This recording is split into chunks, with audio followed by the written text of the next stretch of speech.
Hello, Avatar fans, and welcome to the next episode of the Avatar Online podcast. This is going to be episode 293 of our regular shows, and we're recording this one on the 11th of July, 2025. This is the official podcast for the fan site, avatarthelastairbender.online.com, and I'm going to be your main host, Morgan Airspeed Prime. Joining me on the podcast is Greg2B from the site. What's up, everyone? Excellent. So we've got a pretty big show here today. When we get to our reviews, we're going to be doing two episodes. So our core episode is going to be K307 Original Airbenders. And for Avatar, we're going to be wrapping up Book 2 Earth with 220 Crossroads of Destiny. But first, we have a decent amount of news to get into here. So we have San Diego Comic-Con stuff, which we'll get into in a second. So we'll just cover the other stuff first. So we'll actually start with this one, just because I feel this information surrounding this book has maybe not been publicized as much, so we'll talk about it up front here. Light It Up, Avatar Legends Bending Academy Fire #1, the kind of kids middle grade novel. We did finally get the cover reveal for this. So this book is out November 18th, 2025. And yeah, pretty cool cover, very vivid red. We see, of course, Avatar Legends logo. It is Fire #1. Light It Up is the specific name for Fire #1. We assume there will be at least 2 or 3 of these for Fire, and then they'll switch to a different elemental bending academy, we assume. But yeah, on the cover we see kind of cool here, out of like almost like a fire portal, our 4 firebender kind of fighter characters here. Because again, the idea of this book is that all these kids are like 11-ish years old. They're going to be entering a firebending tournament going up against older teenagers. And so the only character's name we have is Adaki, who is the main character of the book. I'm assuming he's the guy down the bottom doing the main firebending move that we see on the cover, but we don't actually know that for sure. It's cool. It's a very interesting art style. All the characters seem very unique and different, as in, it comes across as if they're all maybe from different places, or all have different kind of backgrounds. 2 girls, 2 boys is what it looks like. Like Adaki potentially wearing more casual clothing. Then you've got a very kind of martial arts formal style there. One girl with more kind of almost like maybe a bit of Sun Warrior kind of aspects maybe to her. And then one of the other girl characters is actually missing one of her arms, which is quite interesting. And then lots of colors going on. It's not just kind of red, black, and gold. There's greens, pinks, yellows, even some kind of blue navy going on here. The people who saw this, definitely, I think this got them more interested in it than I think anything else has before. What's your take on this now that we actually have a look at the cover? Yeah, it's a wonder what a good visual will do for helping garner some interest in a story. But yeah, no, I think it definitely, makes it seem a bit more interesting, especially considering, it is for a younger audience. I think, having a cover definitely helps, gather more interest from a wider range than just, maybe its original intended audience. But no, I think it's cool. It feels like, the art style would fit, what they're going for the age for this book and stuff like that. And it sounds like it's interesting, something that we might not have necessarily heard of before. Mm-hmm. So that's going to be exciting when we get to it. Interestingly, it was for a while there the last book releasing in the year, but we have more recent information that the Awakening of Roku has actually been delayed. So this is a bit of a weird one, but on a lot of websites, including the Abrams official website, the book has changed release date from October 14th, I think it was, to now a lot of places saying December 30th, 2025. We still don't have the cover or a description, but Comic-Con's coming up, so we don't know what exactly is happening here. There's been a little bit of debate about this with regards to, like, is that a placeholder date? Now, that is a Tuesday. It is a valid release date for the book, but are they going to stick with that, or will it be somewhere else? The marketing plans for the books are that Abrams are really kind of promoting the idea that they now have 2 books that they're releasing a year. So if this slips past this, suddenly that's not really true for this year. So we don't really know what's kind of going on the Awakening of Roku side of things, because if it was October, we probably should have had the details, including the cover already. But like I said, Comic-Con's coming up. We have a publishing panel. We expect to get an update on this. But what are your thoughts on that? What is kind of a second delay for Awakening of Roku? What do you make of this? Yeah, it's an odd one. I mean, whenever we get these unofficial delays, it's always, curious how long it's going to be until they actually say something about it. And yeah, like you said, San Diego Comic-Con would make sense for them to say something, especially with their usually being a focus on this type of media, especially since, there isn't anything else that they really talk about too much, traditionally up until maybe now recently. So I don't know. I mean, I definitely would expect them to say something about it, even if they don't give anything specific about it. But I don't know. It's a weird one. I'm sure they're, well working on and stuff like that. But when will we actually get it? Not sure. Yeah, it's an interesting one because the book's already been delayed because they've kind of given the usual book slot to City of Echoes. And I think that makes sense to promote that a little bit more. You give that the usual slot. So you need to create some separation between the two novels because you don't want them coming out too close together. So December actually sort of works because it creates a situation where it's 5-6 months between books. So they're as kind of separated as they can be in a year. It's just about, like, I suppose, what's the kind of cadence that they want to get into for this for the future. Like for book 7, we assume like maybe Karuk, but the next Karuk is the next one. They'll do that, and the second Avatar Legends novel for next year.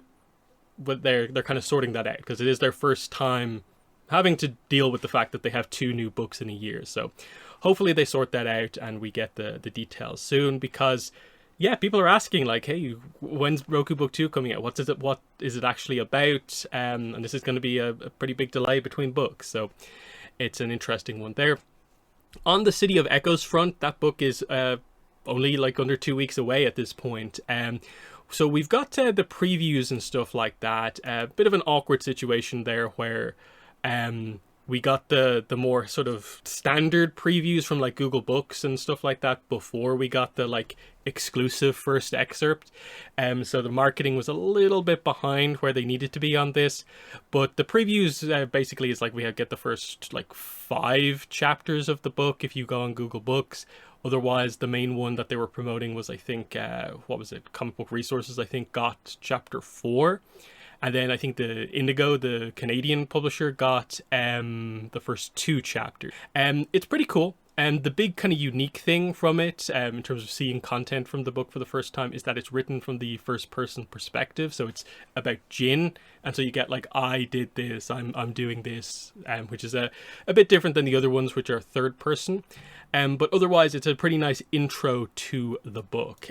So we will be doing coverage on City of Echoes once we've all kind of read the book and kind of planned it out a little bit more, get past Comic-Con and stuff like that. But it's exciting overall, and it's an interesting book.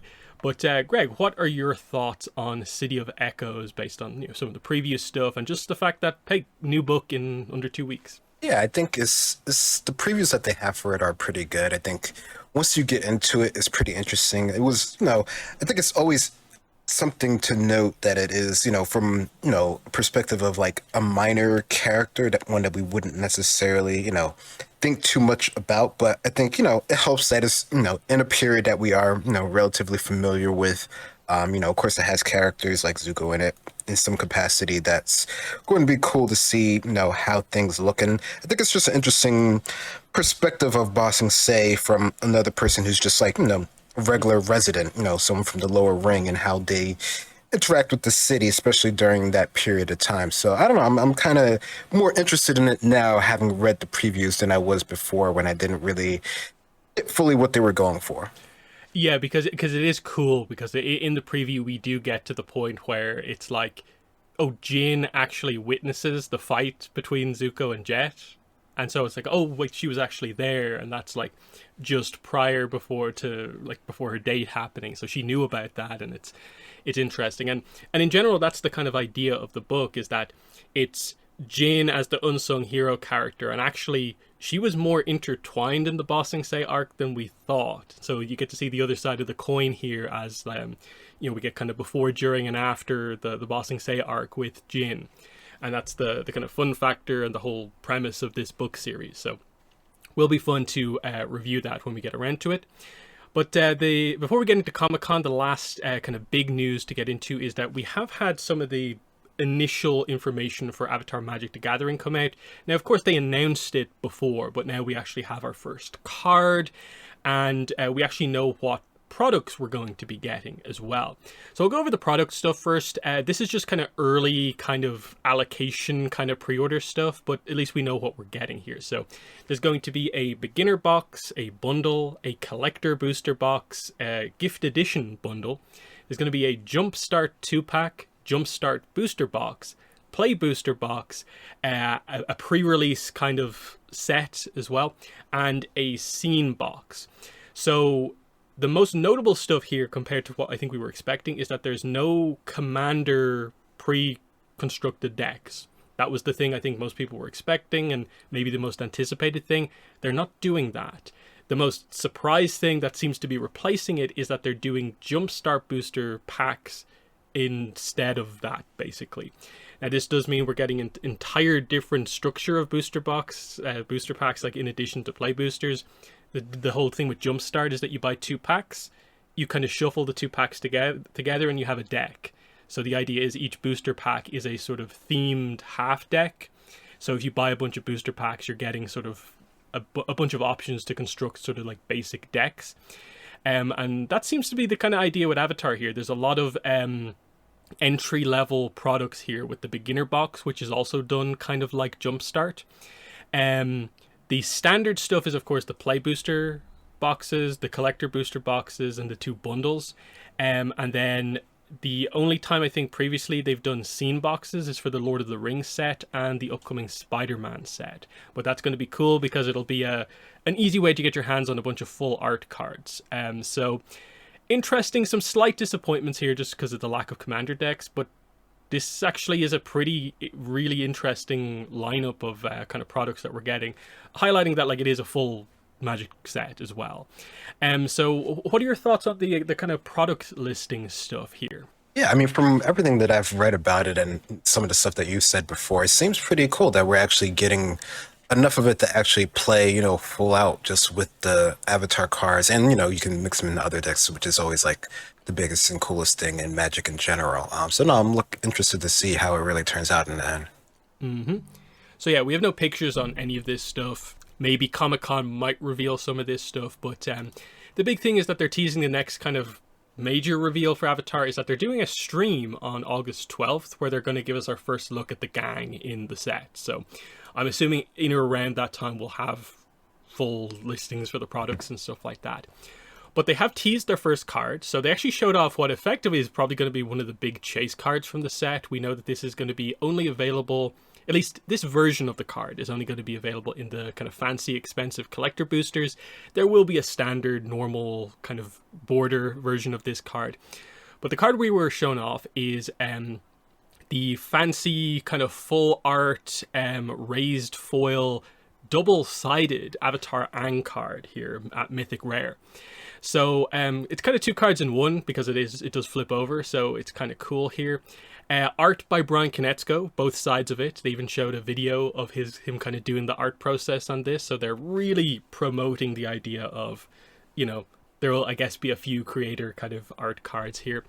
But yeah, this is a cool card. It doesn't explain everything on the card. We don't have the full mechanics here, but it's actually a good teaser card in that sense because everyone's speculating about what does firebending do in the game.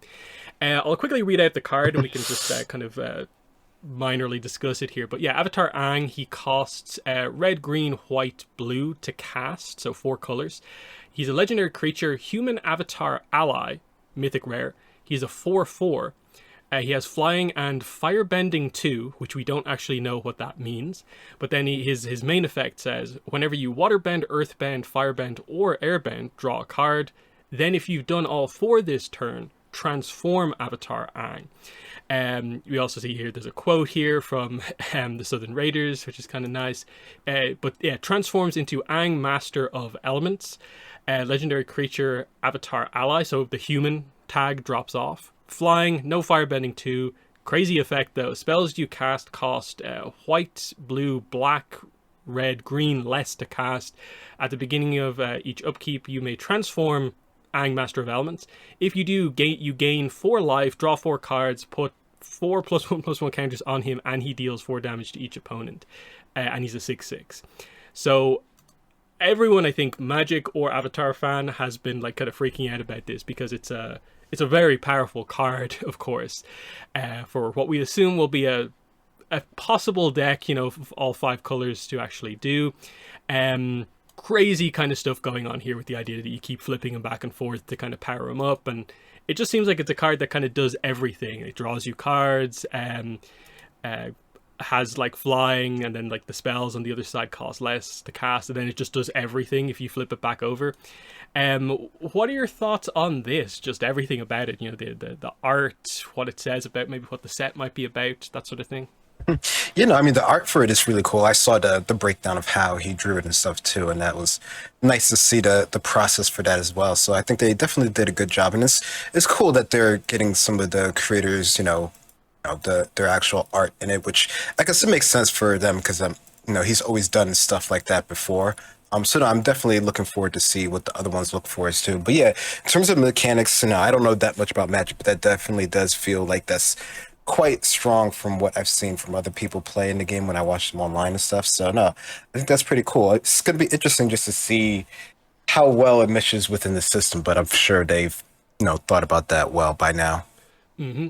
Yeah, so the speculation is that I think based on the way the other side of the card works, like when he does the crazy effect, he does 4 things. There are 4 elements. There's going to be 4 bending as like mechanics. So the assumption is that like one of the bending disciplines will be about gaining life, one of them will be about drawing cards, one of them will be about +1/+1 counters, and one of them will be about doing damage to each opponent.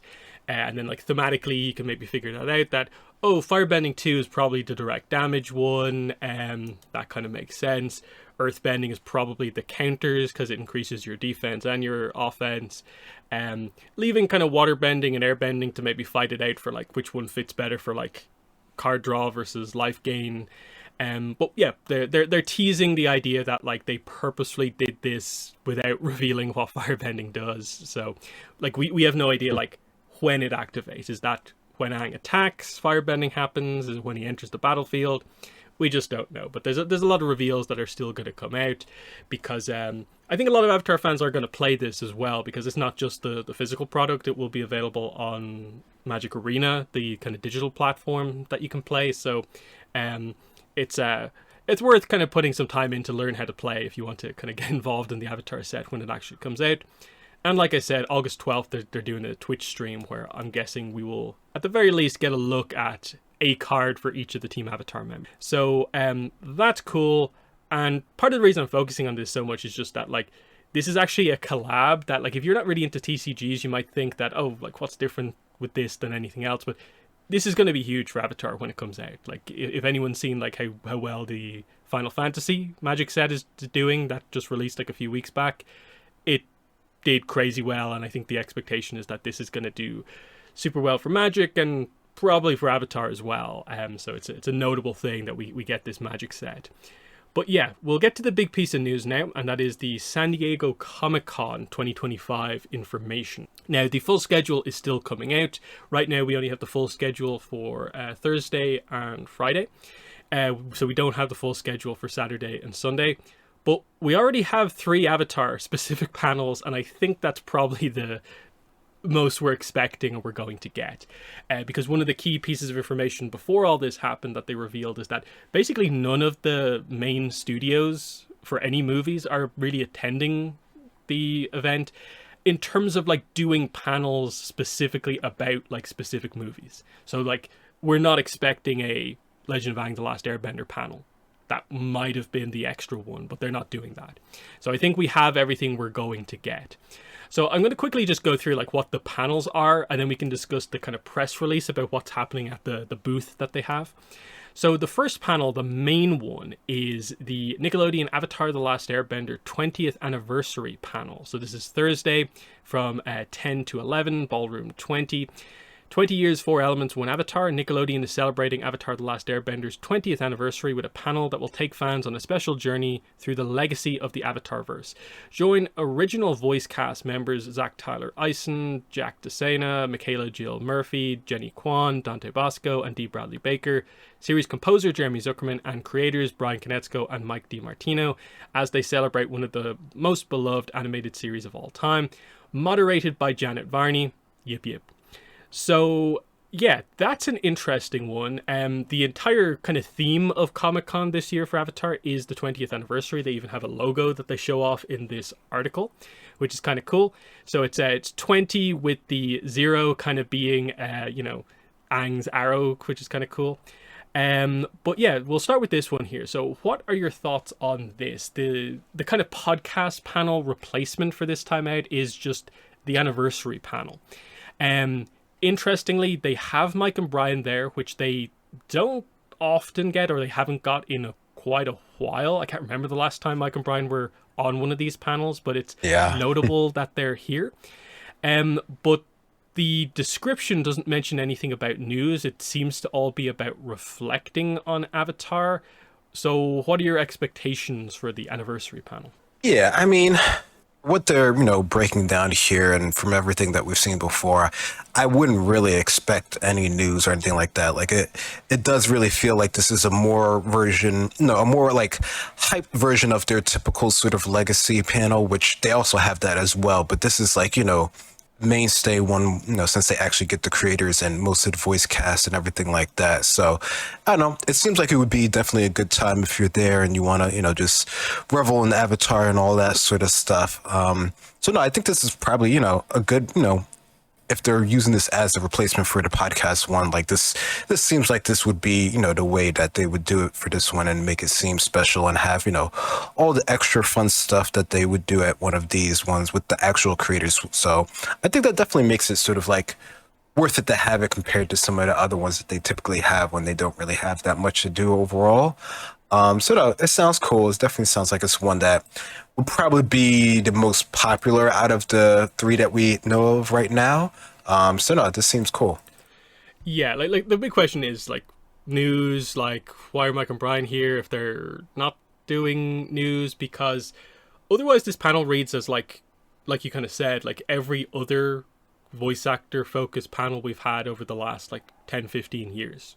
Like, how is this appearance from the full cast different from the random convention they did a few months ago or the one they did before that? Like, okay, it's 20 years, that's cool, but usually when you're celebrating an anniversary, it's like, it's either a franchise that isn't active and you're going to do something. This is an active franchise, which usually suggests news, as in like, if you're making a big deal about this, surely this has to be Avatar is popular and like they'll discuss the history of the franchise, but that they have to kind of, at least to some degree, acknowledge that it's so popular, we're doing new stuff, and here's maybe your first time to officially speak about it.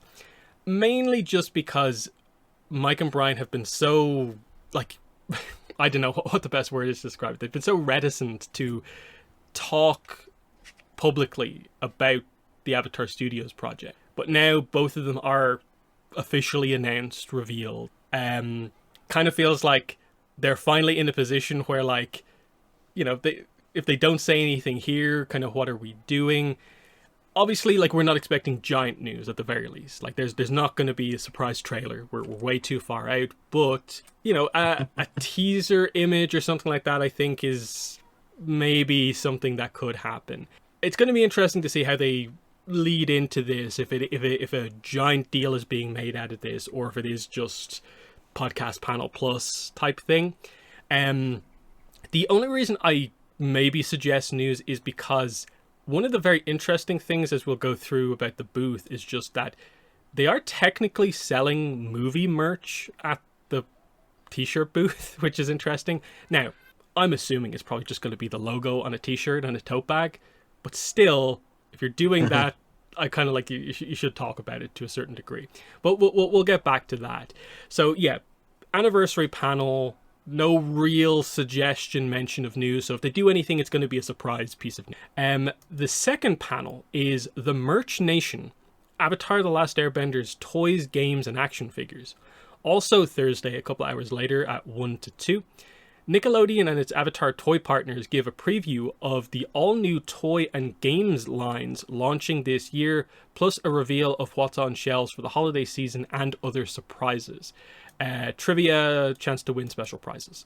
So my guess is primarily this will be a Jazzwares Avatar toy panel with surprise guests from other people doing Avatar merch. It's a bit all over the place in that regard because so many people have had the Avatar license, have stopped using it, and then like merch is being announced like all the time. Is every single figure maker going to be at this thing or what? Because my guess coming out of this probably is like it's going to be like 90% Jazzwares, a mention of probably Avatar Magic the Gathering, and like something else. We might get some surprises here, but I do think it's a Jazzwares focused thing because that's the toy line that two of the exclusive convention items are from Jazzwares. The Zuko figure, action figure, and the Aang blind box figure are Jazzwares. What are your thoughts on this? Just the fact that they're doing a merch focused panel. They've never done this before, but it is a big toy line that they have coming up. Yeah, I think that was the thing that stood out to me was just the fact that they're even bothering to have one of these. But I mean, I don't know. We've seen them like sort of like have, these sort of like toy panels for Avatar at other sort of conventions, and usually they're more sort of like industry focused. So this is, one that is direct to consumer, and people will actually be able to see them. And I don't know, maybe you'll be able to, or buy them, or at least, get an idea for them than what we had before. And, they say special prizes as well. So maybe there'll be some early release things as well. So I don't know. I mean, I think it's cool. I mean, there's so many different sort of, licenses that they have out there for Avatar that, it really could be almost anyone at this. And I would assume that it is primarily the one that they're sort of focusing on, but there really is a lot of people that have, some form or fashion, the license. Like they could have the skateboards from Bear Walker there, or, there's tons of different things that they could have at this specific one. So I don't know. I mean, it's only an hour-long one, and, that's not too long or anything like that. So I don't know. It would be interesting just to see how they lay it out in general, since I wonder if, this would be one where, maybe you would get something that would be a bit more exclusive to come out later on. But considering how far out, sort of the movie and other things are, I wouldn't expect it to be anything too, surprising. Yeah, it is an interesting one because if the movie hadn't been delayed, this probably is the time for a lot of these people to be like, okay, we've got Avatar stuff coming, but also we're doing stuff for the movie as well. We can't really show off much or any of it, but we're doing it. I'm assuming they're probably still going to want to mention that to a certain degree. So, just because like a lot of these places are probably really kind of like, hey, you delayed the movie, we didn't delay our stuff, so like let us promote it even though it's really far away. It's interesting to see how that goes, because of course the Jazzwares toy line is going to include movie stuff eventually. It's just that that's like a year later now than they thought it would be, and it's going to be fascinating to see how they go about that in terms of like, are they going to show off multiple waves here? Because that's really all Jazzwares need to do, is just announce what the wave lineup of all their different lines actually is. We just don't know what the full situation is here. It does say Avatar: The Last Airbender specifically, but I think a lot of people are hoping that Jazzwares toy line has Korra figures in it for the first time. Because anyone that does that will be like the first Korra action figure. We've never had a Korra action figure, so would be cool if we got that, but they are going all in on Avatar for the anniversary, so that's that. The mention here of like games lines is kind of interesting. The only thing I can think of with this is just that two things that have kind of really flown under the radar is that an Avatar edition of the game Cluedo, I guess, is coming out, or might already be out, I forget. And also Avatar Trivial Pursuit is also a thing that's coming out. That I'm assuming they'll mention those very briefly, but like games lines, I'm not really sure what else they're going to have going on there. So will be interesting. Again, I think we probably do have to mention the idea of like, we have no idea what sort of coverage there's going to be of any of these panels. SDCC, I would say, especially last year and the year before, was really badly covered. Like, we really didn't get much of the information of like specifically what happened on a minute-to-minute basis out of the panel last time out. And then we have 3 of them. I kind of am a little bit worried that, like, is anyone actually going to be covering the merch panel? But we'll see what happens. Which leads us to our usual and expected panel. Water, Earth, Fire, Air, continuing the Avatar Legacy panel. This is Friday, July 25th, 6 p.m. to 7 p.m. So they have been doing them a little later the last couple times. The description here is: Abrams Books, Dark Horse Comics, Webtoon, and Magpie Games are thrilled to treat fans to a panel worthy of the Avatar, join Publishing's creators and writers of Avatar: The Last Airbender and Legend of Korra for an exploration of the beloved world. So yeah, pretty standard publishing panel here. I think so. From the signing information, we know that Judy Lin, who's writing City of Echoes, is going to be there, and Randy Rabai is going to be there.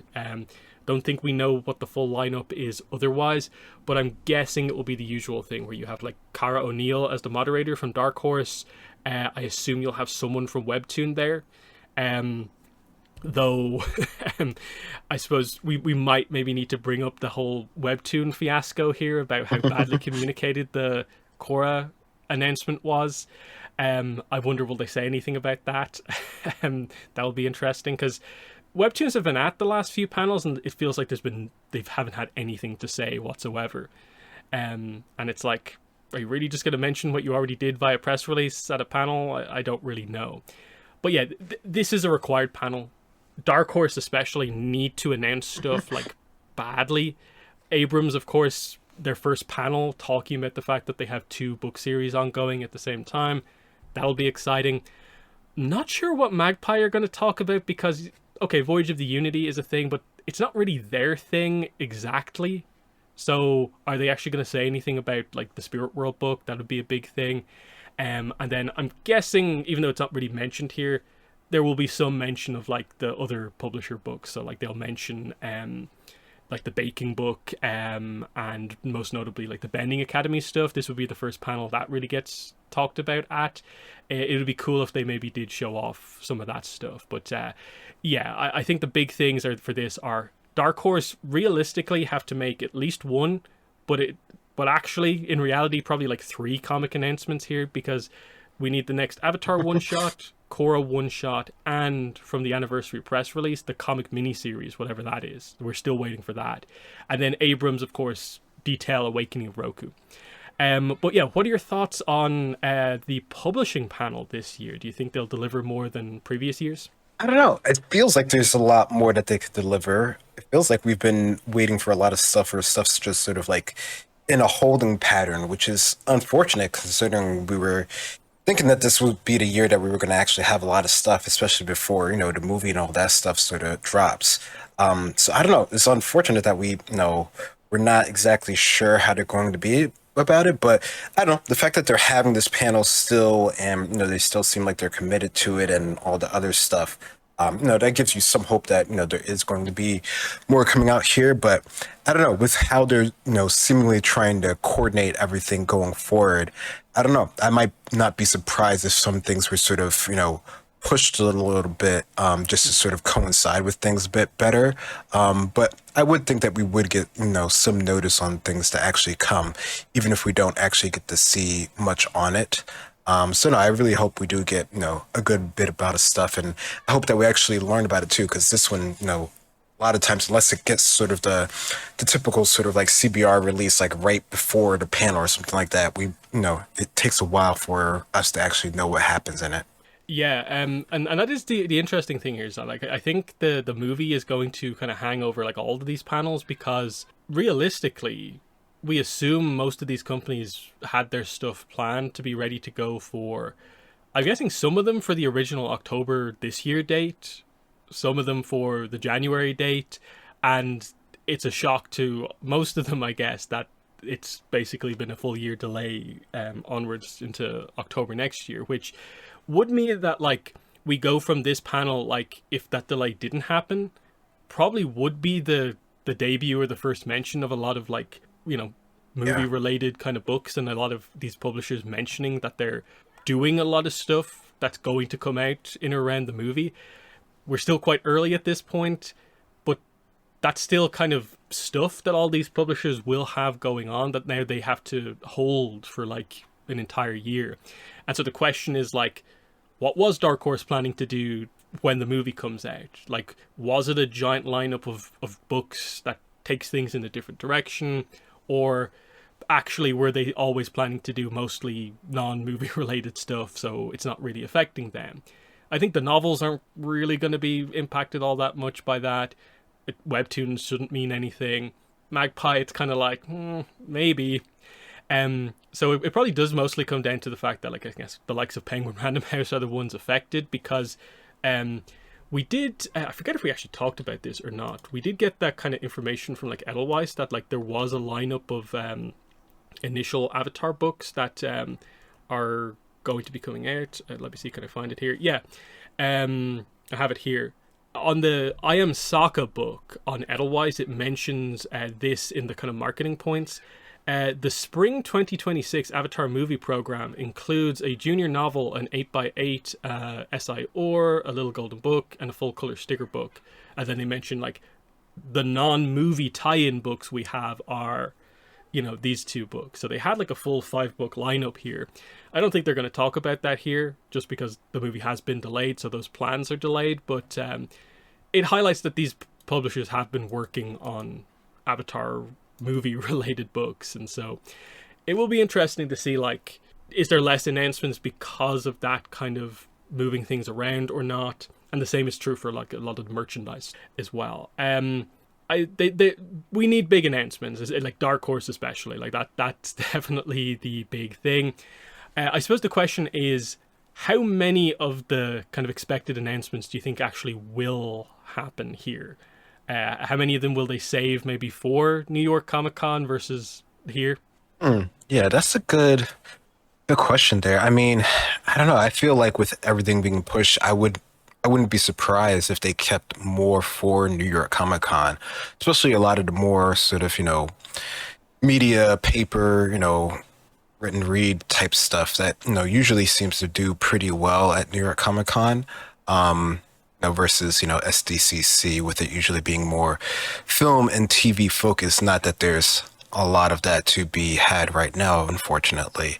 So I don't know. I definitely could see them holding back a little bit, for New York Comic Con. I mean, honestly, I wouldn't be surprised if they don't hold a lot of it back towards next year's SDCC, with the way that things are going right now. So I don't know. That's what I would think.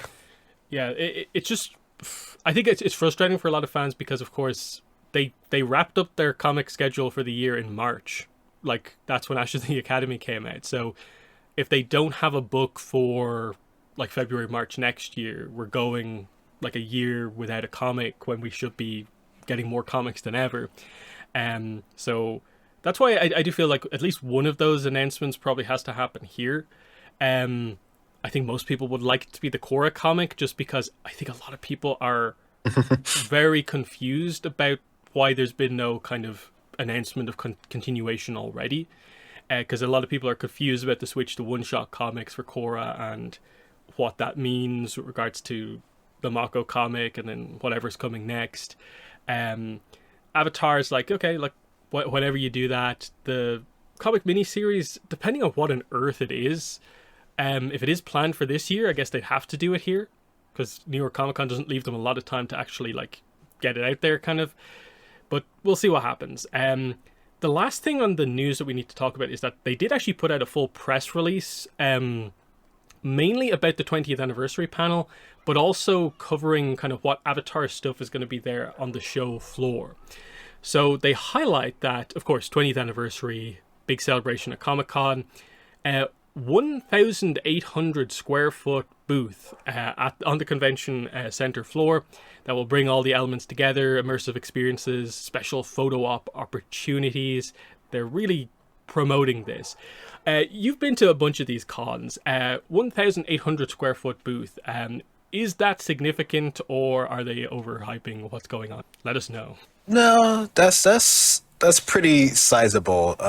Usually only the bigger ones have, the ones that are that big, and usually they're also like selling stuff. So no, that's pretty sizable in terms of con. Now, San Diego usually has a lot more of those than New York Comic Con, from what I recall.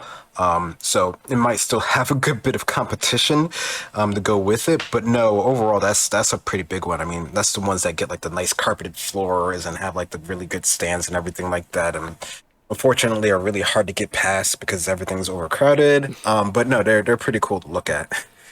Yeah, and then they go over daily booth activity. So there's going to be the Boy in the Iceberg photo opportunity. Snap a selfie with a 20-foot tall iceberg with Aang and Appa inside. Okay.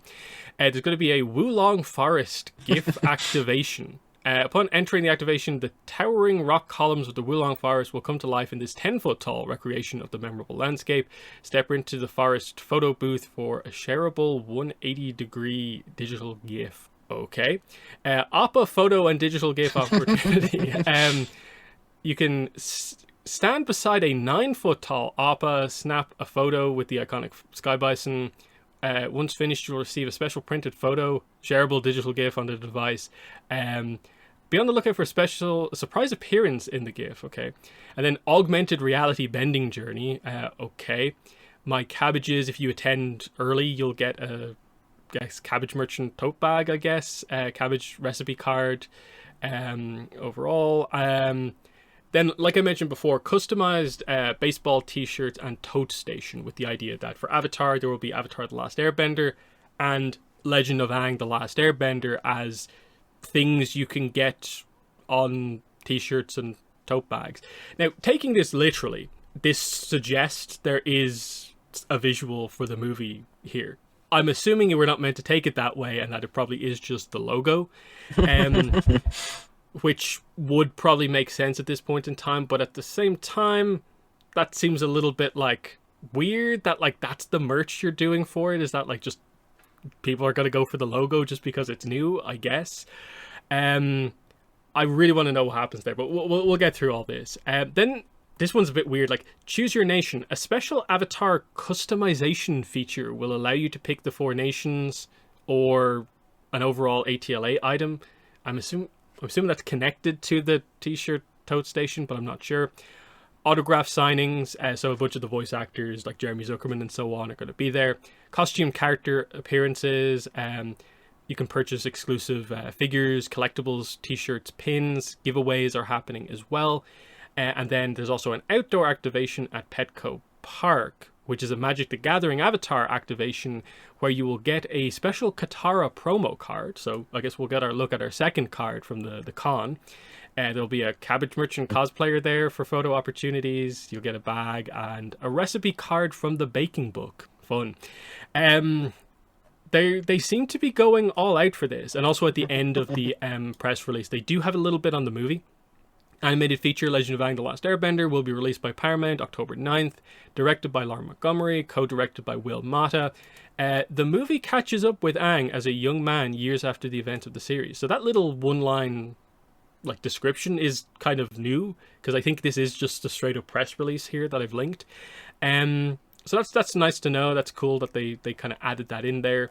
But yeah, what do you make of this compared to what you've experienced on convention show floors? How many photo opportunities do you like? Yeah, I mean, that's a pretty popular thing, especially with the gift and that sort of activation. Those are, pretty fun if you're into those, and they have the things that go around you to take the picture so it actually moves when you see it and everything like that. So no, I think it's pretty cool. I mean, overall, this sounds like a very sort of involved sort of, showroom floor, which usually for a show that's not active or isn't like, deemed like a mainstay for a network, like SpongeBob typically has, or Ninja Turtles when, every couple of years it comes back into the mainstay. This is pretty involved and pretty well sort of tailored to Avatar. So, I mean, I think this is pretty cool. It's definitely going to be fun if you're actually able to get there, like the augmented reality stuff. Like it seems like they put a lot of effort into this for, something that doesn't really have a lot of stuff out there, media wise, at least that's new.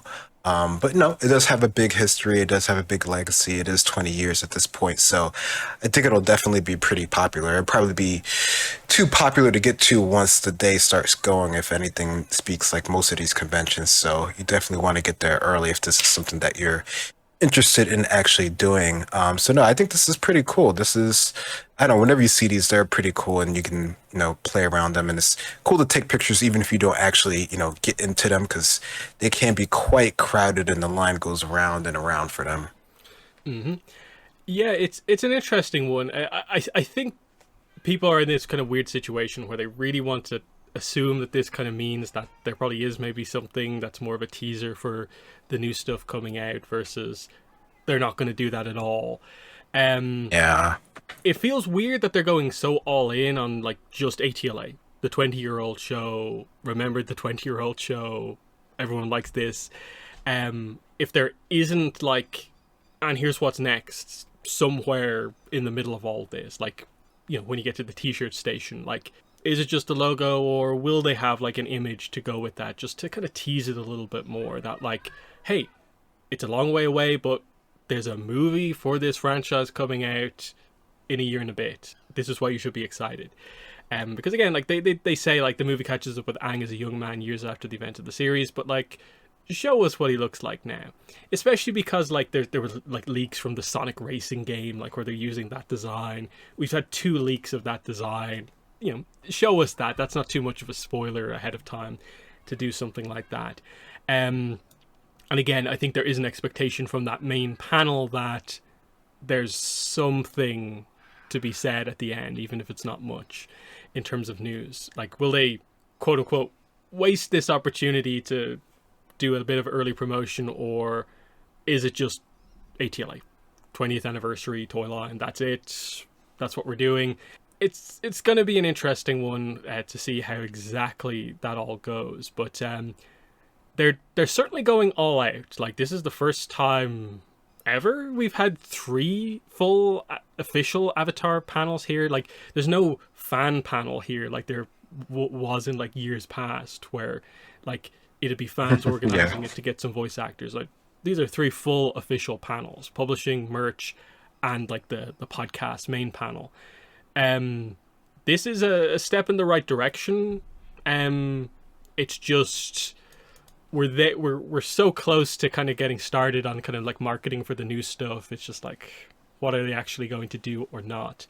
But yeah, the counterpoint obviously is still 15 months to go until that movie.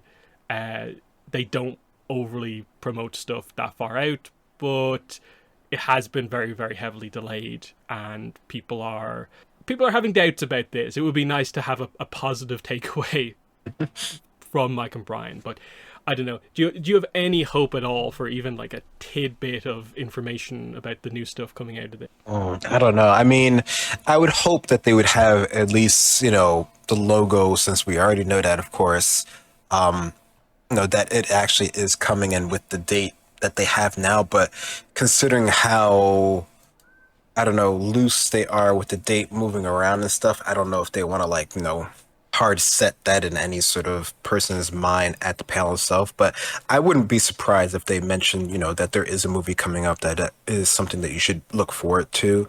But I don't know. I don't know. I feel like they wouldn't even show like, any sort of designs for the characters at this point in time, even if we do, those of us who are paying attention to things actually do know about it. That feels like it's still too early for them to actually say that much information. I mean, I wouldn't think they would do that until next year's SDCC, to actually get stuff out there, in terms of, the movie and stuff like that. But I could see some mentions of it, but not much more than that. I think the slight counterpoint there is just that the timing of SDCC next year is going to be like almost too close for that to be the first reveal of characters. So? Whereas that would be like, we'd be expecting a trailer like 4 months out or 5 months out, whatever. Yeah. So I would hope.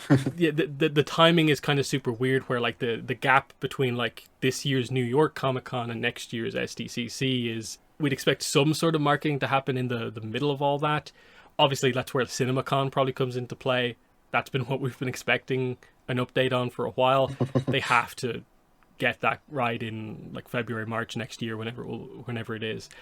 But we'll see what happens. they're certainly going all out, which is the big thing. So we should get news, hopefully, at least. There'll probably be better coverage of this. But yeah, that's basically all the news there, and we will move into our reviews. So we'll start with the Korra episode. Like I said, it's K307 Original Airbenders, so we jump into the second half of Book 3 here. And this is a very interesting episode. It's kind of a one-off episode in the middle of the plot where like the series is kind of entering that kind of final stage where we're kind of transitioning the Red Lotus. We're going to finally get them going, starting with the next episode. But this is the last big focus for the Airbenders here before the Red Lotus kind of mostly kind of take over the plot after this. I think it's a very cool episode, and I really like it. It's super fun and unique and interesting. The only thing with this one is that I kind of wish the timing on this was done in such a way where like Opal could have been a part of it. So that she's part of the group being trained here, rather than she kind of turns up later and is immediately like taken over by the Red Lotus. But otherwise, like, we get to see, you know, Bumi, Jinora, Kai get their time in the spotlight. Tenzin gets his focus, and the other characters are barely really in the episode, apart from a radio call from Korra. So I always like the uniqueness of this episode, because I think a big strength of Book 3 is a lot of the character arc episodes that we get. Like the last two about Lin and Sue primarily. This one is Airbender focus. That's where I think Book 3 does some of its best work overall. But what are your thoughts on Original Airbenders? Well, this was always like a fun episode because, you know, we've been building up to, you know, getting these new airbenders and having them sort of like integrate in some fashion into the, you know, air nomad culture and everything like that. So it's interesting to see, you know, Tenzin try to, you know, break through and actually get to them the sort of understanding what it means to be sort of like an airbender, but, you know, he learns that it isn't necessarily, you know, the way that he's been taught is the best way to teach new people who don't have any connection with it. So I don't know, I thought this was good. It's, you know, Tenzin just sort of learning how to work with people again in a different form or fashion, and, you know, sort of getting what he's sort of had to deal with before brought back to his face. Mm-hmm. So yeah, let's get into this one. So yeah, the main dynamic with this one is sort of continuing on from, I think, like episode 2 of this season, and it's sort of the idea of, yeah, Tenzin, now that he's actively training the new recruits, is he approaching it in the right way? He's super happy, excited to do it, but is he actually adjusting that, keeping in mind the giant changes that everyone is doing? They're all from different nations. They're ultimately here because they want to be, but there's going to be expectations, and is he kind of keeping them in mind? And you see throughout the early kind of sections here that he's ultimately boring a lot of the new recruits with the focus on storytelling and like meditation. He's, you know, not really, you know, adapting to like what Bumi kind of needs. He's not overly involving the kids as much as maybe he should, and he's not doing any of it out of like malice or because he wants to kind of bore them. It's just he's so excited. This is just the way he wants to do it, and it's an interesting setup because it allows for, as we go through the episode, Bumi, Jinora, Pema, Korra to all give him advice to kind of get him to the spot that he needs to be. So it's a really strong setup here at the start. But what are your thoughts on the early struggles of Tenzin in this episode? Yeah. I mean, I think this is, you know, something that we've noted before about Tenzin's character, is that he has like a specific way that he thinks he should do something to instruct someone, to teach them. But he has to, you know, sort of learn over time that might not necessarily be the best way to go about it. I think, you know, from his past experience, I think in this episode, he definitely learns a lot quicker than he did with Korra, which, you know, Korra was sort of his first sort of like direct teaching experience with someone that's not related to him, right? So, you know, there's a big difference there, especially when people have different values. And as we go through the episode, we'll see that, you know, the priorities of the people, you know, even though they want to be here and, you know, this is, you know, at least initially better than where they were before underneath the Earth Queen, you know, their lives have been brought up differently, and they're already sort of like, you know, established adults. You know, most of them aren't young children except for maybe Kai. So they need, a bit more time to sort of adjust to things. And yeah, the first big thing that happens is Korra calls on the radio, and this is where he gets informed that like, hey, Opal is going to join you, kind of next kind of batch of recruits after this one that arrives is, and yeah, they have a really nice talk here that is a really cool kind of progression of basically their arc from book two. That it's not just kind of teacher student dynamic, but like their peers at this point. She actually gets to give Tenzin some avatar words of wisdom here, where she's like, oh, I'll do what maybe you're not super doing. That is like thinking about the strengths of a lot of the other people that you have with you there to also act in kind of leadership positions. That like, hey, Boomy was basically a high up leader in the United Forces. Use that as part of the airbending training. The recruits seem to like him, so use him to lead them. What about that? Let the kids help, because they are future leaders of this whole thing, especially Janora, of course, because she's the eldest. That's like a big thing, and I like that he acknowledges that, like, oh wow, you are becoming like really really wise very quickly. It's just that like he still maybe doesn't quite know exactly how to handle integrating the kids into the training, integrating his brother in, but it's a really nice conversation between Tenzin and Korra. But what are your thoughts on it? I agree. That was really nice for them to sort of come at, each other as equals rather than, master student here. And, Tenzin is very sort of receptive to this. I think, in the past, this is something that he might not have even considered, especially with it being sort of his brother that he's being told to get advice from, which, is always sort of like a hot topic for Tenzin here. But no, I think it's good that he actually does. And even though he doesn't necessarily integrate it in the best way possible, as we find out, he's at least open to it. And I think it's unfortunate that, the way that is suggested is, not necessarily a way that would work, for this, sort of encounter here. Especially consider, it goes actually against everything that Boomy actually does. Like, it's the exact opposite of how he acts as a person, is the advice that he gives, but that's just sort of the funniness of it. Yeah, that is the next point here, is that like, yeah, when he actually goes to Boomy, Tenzin kind of approaches this correctly in that like, hey, if you were to kind of be in charge, what way would you do it? And I guess because he kind of does it as like a hypothetical rather than just like, I want you to help me do this. Boomy kind of maybe just goes off on one of his stories of like, really exaggeratedly like, this is how I would do it, how we did it in the military, rather than, oh, I'm going to be leading the people literally right next to me tomorrow. So he kind of gets it wrong. I wouldn't really overly criticize Tenzin for the way he approaches this. Maybe he's not as direct maybe as he needs to be. And maybe he should have predicted that, like, unless he did approach it as maybe seriously as he had to, Boomy was always going to give a kind of crazy response ultimately. But yeah, this then leads to Tenzin going full kind of army sergeant kind of style on them. But what are your thoughts on how the two brothers discuss this here, and how Tenzin asks for advice, but it doesn't go well for like either of them?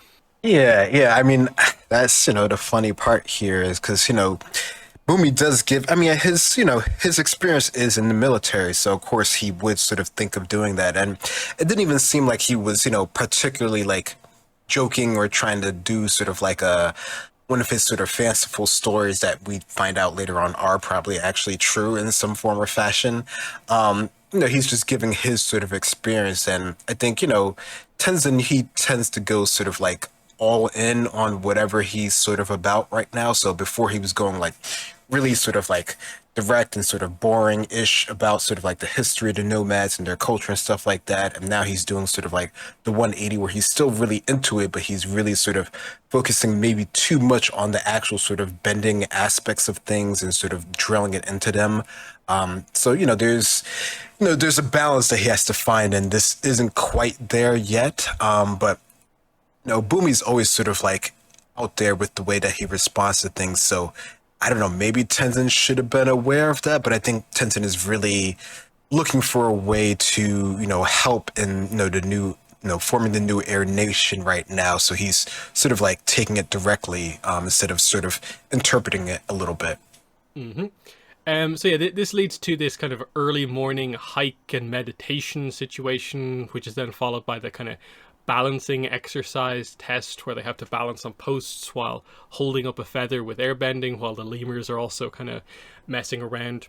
The actual post training seems okay. It's just the build up of like how early he woke them, and like he really put them through a lot before doing the more maybe like fun, interesting test.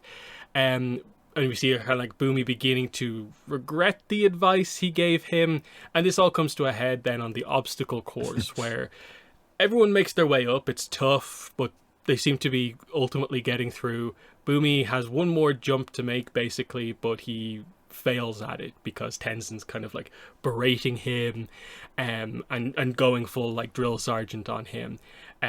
This causes him to get like really annoyed and kind of leave, basically saying that like I never wanted to be an airbender, and it's just gone completely wrong from what Tenzin kind of the hope of what he wanted kind of maybe to do involving Boomy in all of this. So yeah, we'll cover the Jinora story like next to get up to this point as well, but just on the Boomy reaching his kind of negative point here, it's just, yeah, he has to balance the idea of like giving them fun things to do without just like stressing them all out, given that it's such a recent change.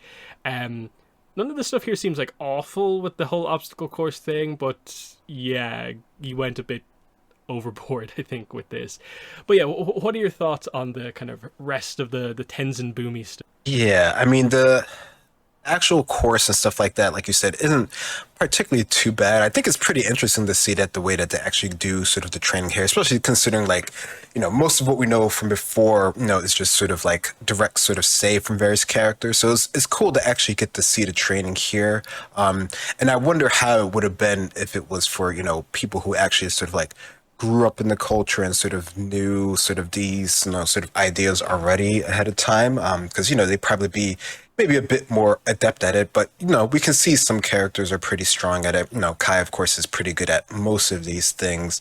But yeah, it definitely comes out at a little bit, sort of too harsh, too direct here, which is quite sort of like un-air nomad like, or at least that's what we would typically sort of understand it to be here. This, of course, doesn't help with Milo and Iki sort of like going sort of hardcore with the watermelons and everything like that. But yeah, it definitely feels like it's too much here. And Boomy's note about him sort of being a bit too old for a boot camp here really does sort of resonate, especially considering a lot of these characters might be a bit sort of older for this sort of, direct sort of training here. But no, I thought this was definitely something to see sort of their sort of back and forth here throughout this part of the episode. Yeah, and that's, yeah, where a lot of Boomy's kind of stress in this situation is kind of coming from, is that like we know this is a kind of pretty emotional thing for him, finally getting to connect with the air nomad side of kind of finally feeling like he's involved in the family, and kind of Tenzin's kind of ruining it for him, making it feel like he's not good enough to be involved type thing. But while this is happening, the situation with Jinora is also kind of going wrong as well, kind of more subtly in the background. So the way we see this kind of happen here is that Kai and Jinora, we see they're getting on really well. They go out together, they see some baby sky bison. Jinora has to save him from the mother. Because of course we get the idea that it actually takes years to kind of train wild bison to be like the typical sky bison we expect.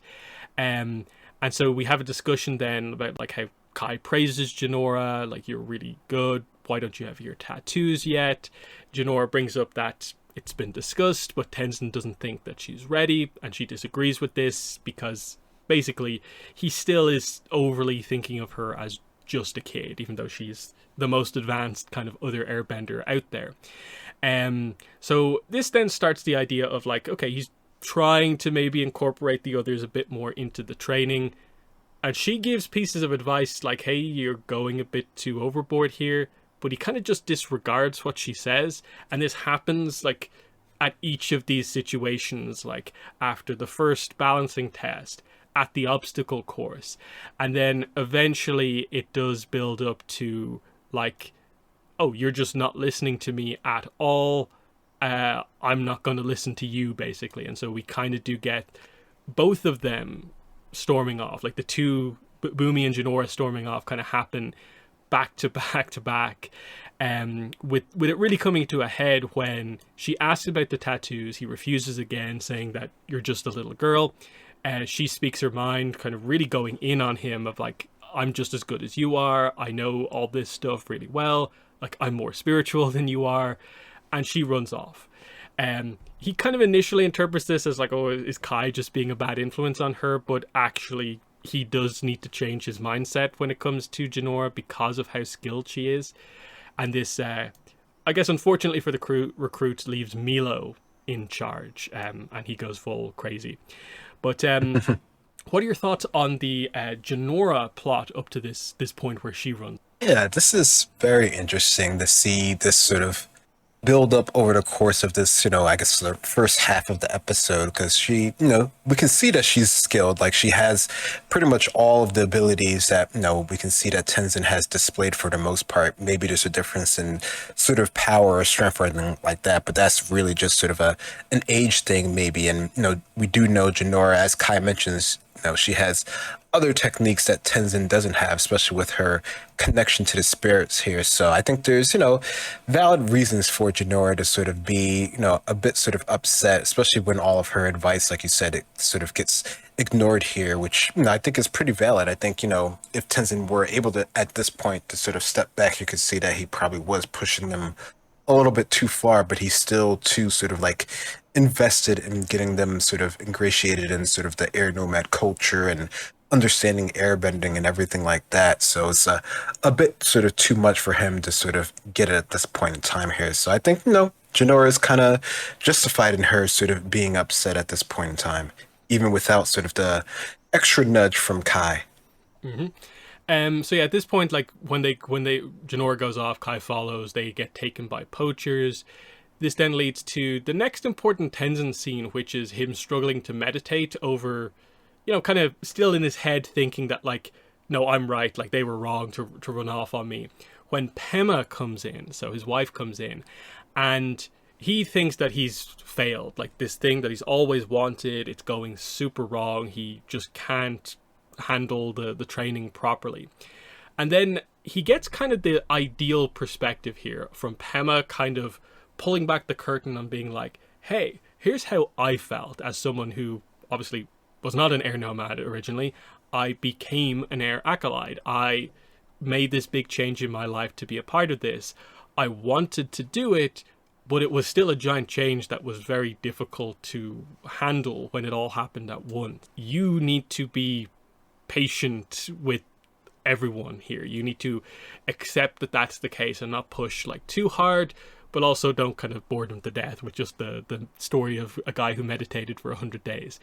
And this is the kind of point that really kind of gets through to him of just like, oh, if even his wife kind of felt this way, then of course everyone else kind of felt this way, given how, harmonic convergence just happening. It's an even crazier change for them. And yeah, the connection back to this was always Tenzin's advice to Korra in the earlier seasons was being patient, and it's like, oh, I've just done the same thing, isn't it? And it's like, yep. So really nice scene here between the couple, of course. What are your thoughts on the Pema scene here? Yeah, this is really nice. I think it's whenever you get sort of a nice sort of, one-to-one heartfelt talk, I think it really, speaks a lot about sort of the characters and their mentality and how they're sort of feeling about the situation going on. So I think, with everything that's been happening in this episode, that's been pretty, pretty active, pretty high octane.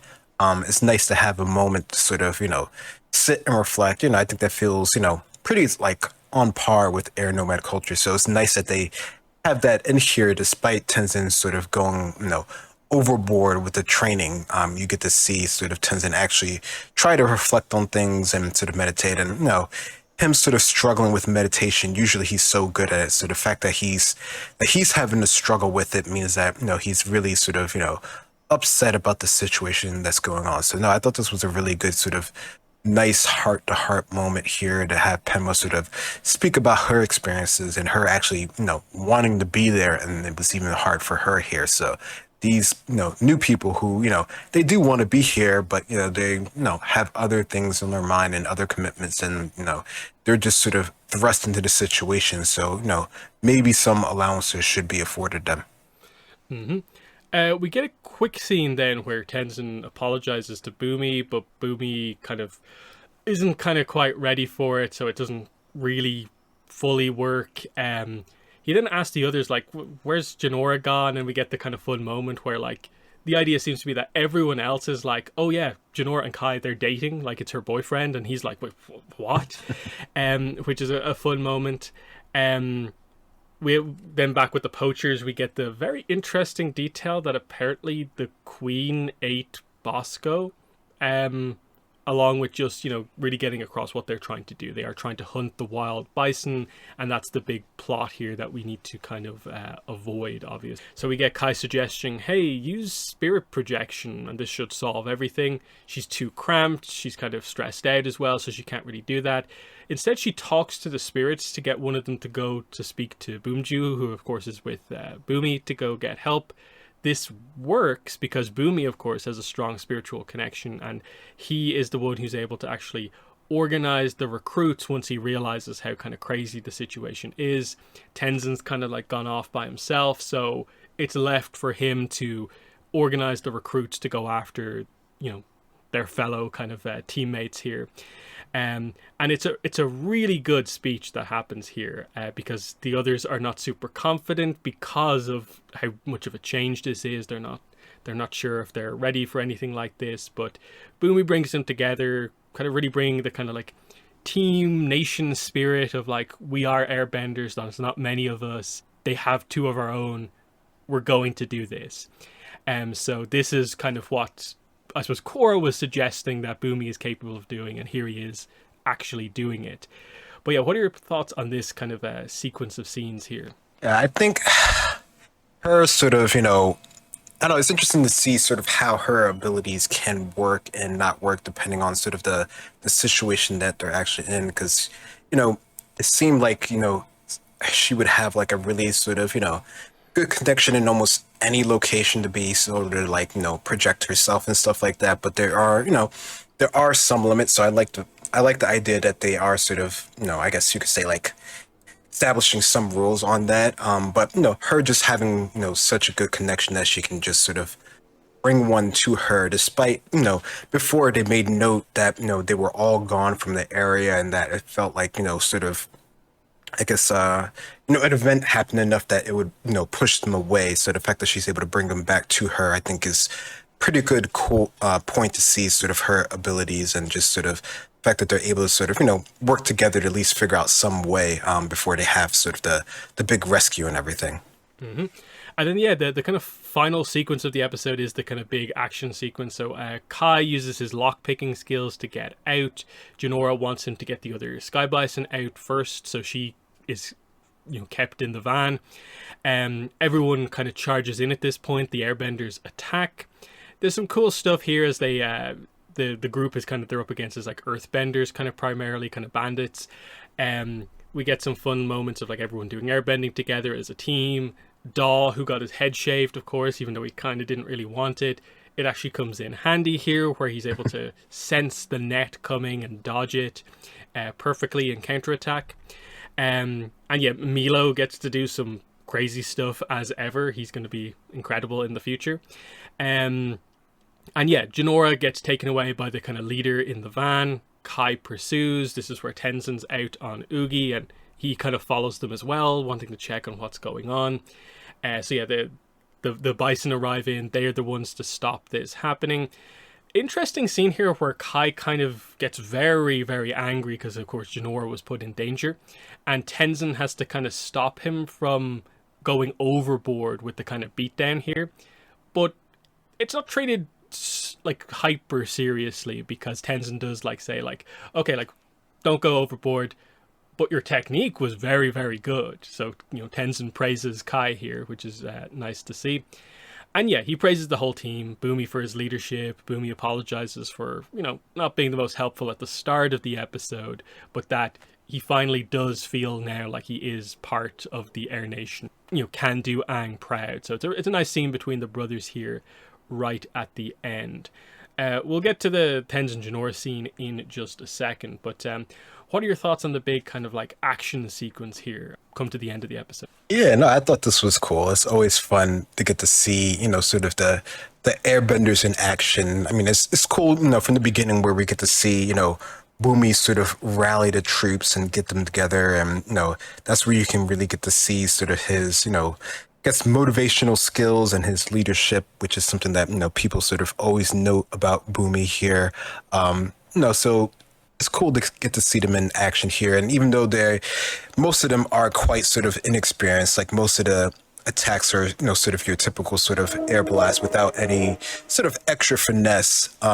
It's still cool to get to see here, and Ikki and sort of Milo sort of being, I guess, a bit on the sort of support side of things, even though Milo, is still pretty good when he does do sort of any sort of like direct attack here.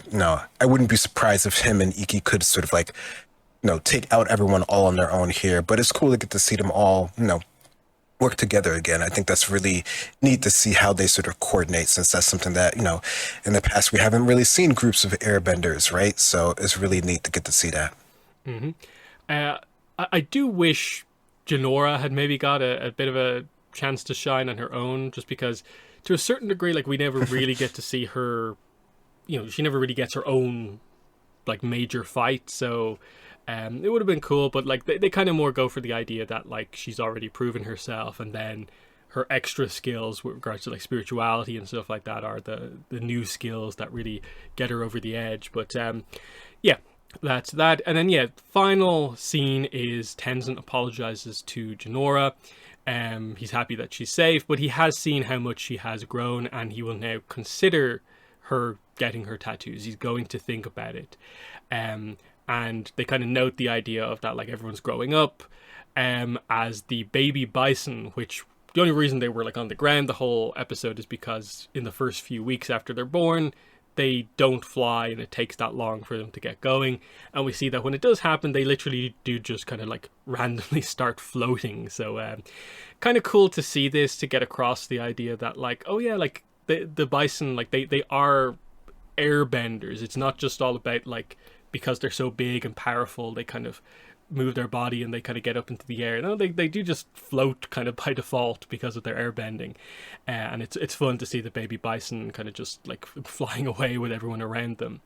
But yeah, nice scene to end it here. We just did the Boomy kind of like apology scene, and now we get the Jinora one. I think it's the correct way to kind of end the way the episode has gone.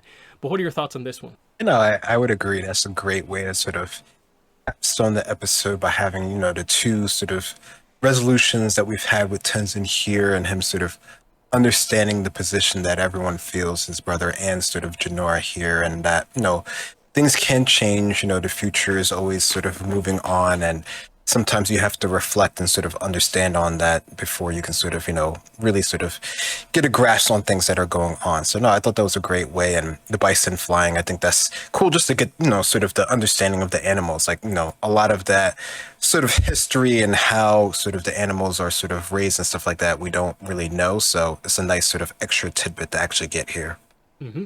So we'll move from there into our Avatar episode, which is 220, Crossroads of Destiny. So, of course, the finale of Book 2 Earth here. So, yeah, super, super memorable episode, of course. The title directly refers to the giant decision that Zuko has to make. The one we've kind of been setting up for quite a while, especially since, like, the Earth King and, like, his metamorphosis dream about the dragon on each shoulder. That literally kind of comes to pass here.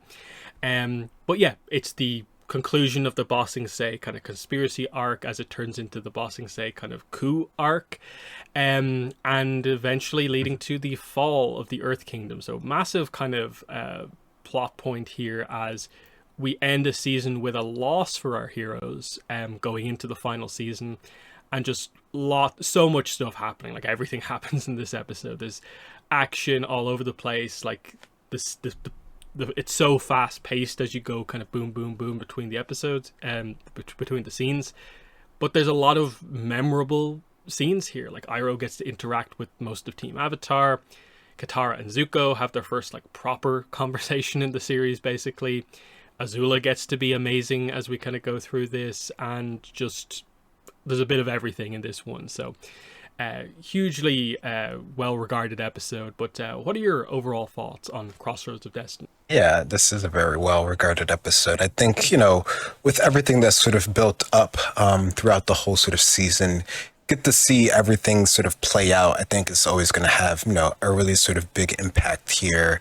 And especially when our characters are sort of interacting, especially ones that we wouldn't necessarily think. I think that really sort of stands out as well. Just like having Iroh sort of interact with our core group here, and not on sort of, offensive terms, I think is something that you wouldn't necessarily expect at this point. But you can see how things will sort of play out later on, especially with the benefit of hindsight. It sort of makes sense the way that things actually go. But no, I thought this was a really, really good episode. I think it definitely has a lot of moments that people sort of always sort of like call back to. So I think that's cool. Mm-hmm.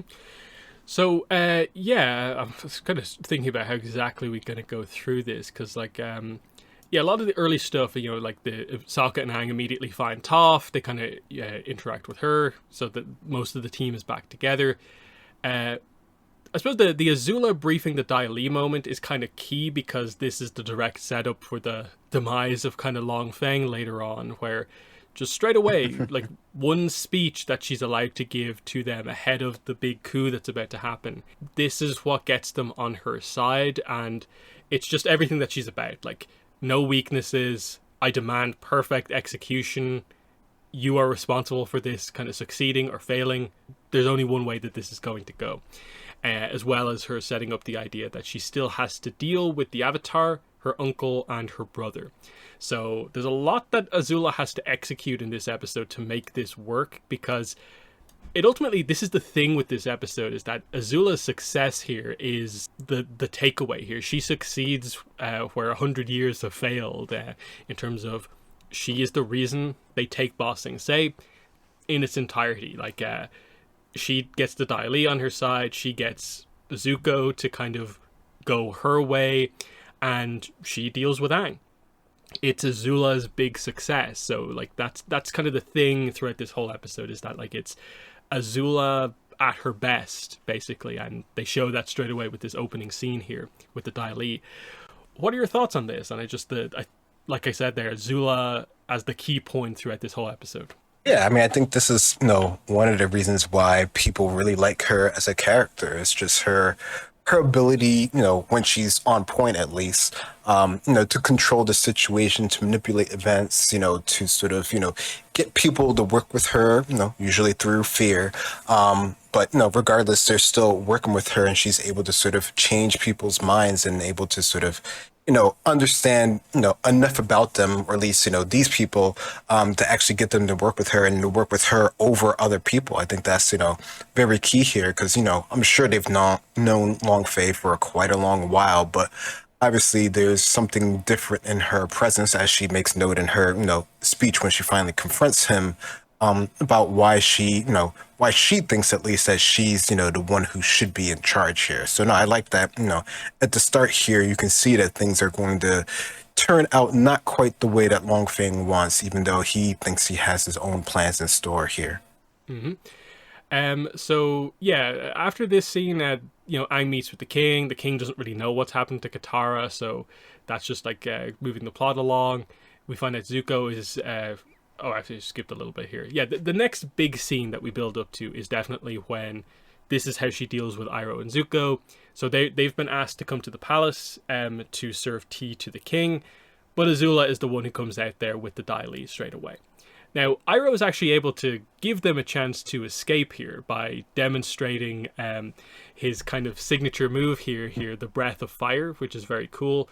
Also kind of highlighting that, like, Azula, kind of one of the big things she always overlooks is, like, just that Iroh is actually, like, super, super skilled.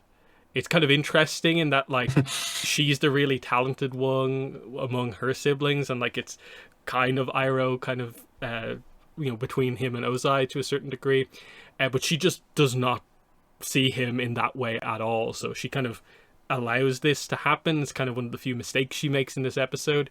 So Iroh gives them the chance to escape. He gets out, like he blasts a hole in the wall with lightning, gets out.